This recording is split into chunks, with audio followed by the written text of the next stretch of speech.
Welcome everybody to How Fast Will It Go, and today we're dealing with the 1996 Formula Drift number 51 Donut Media Nissan 240SX.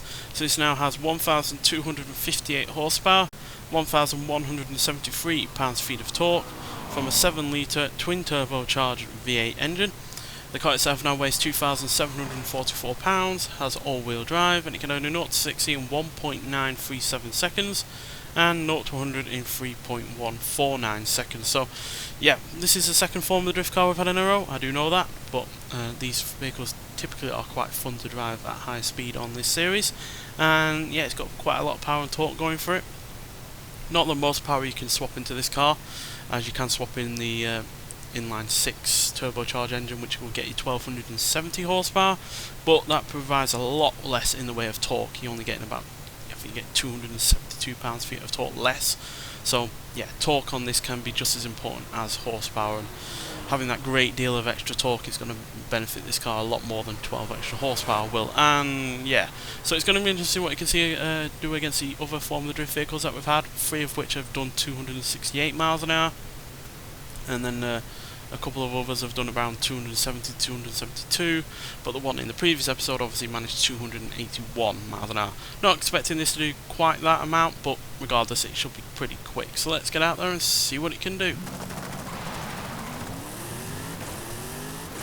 So yeah, this is the engine it came with, but just massively upgraded. There's 200 already. Again, this is easily one of the fastest accelerating cars we've had, to 60 or to 100. And we're already up to 250. 260. 65. 6, 7, 8. So we've matched the slowest of the Formula Drift vehicles. Can we do any better than them though? You have arrived at your destination. Come on, any more than 268. You can do it.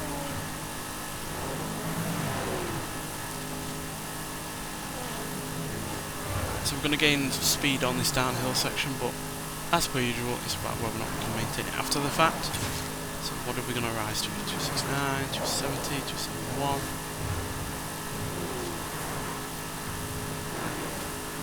We're going to maintain.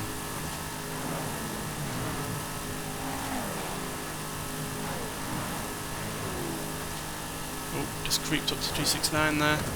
Yeah, I'm going to call that 269. So that's only 1 mile an hour quicker than the slowest of the Formula Drift vehicles, but at least it means now we don't have 4 cars at 268 from Formula Drift. So that is still pretty decent, but yeah, way slower than the car in the previous episode by 12 miles an hour. And yeah, it's also slower than the Formula Drift Toyota Supra and the Formula Drift Dodge Viper SRT 10, I believe. Yes, that managed 272 miles an hour. But still, 269 means that we are at least as quick as a Picani Wyra R and a Cadillac CT5V Blackwings, and they were fairly quick in their own regards.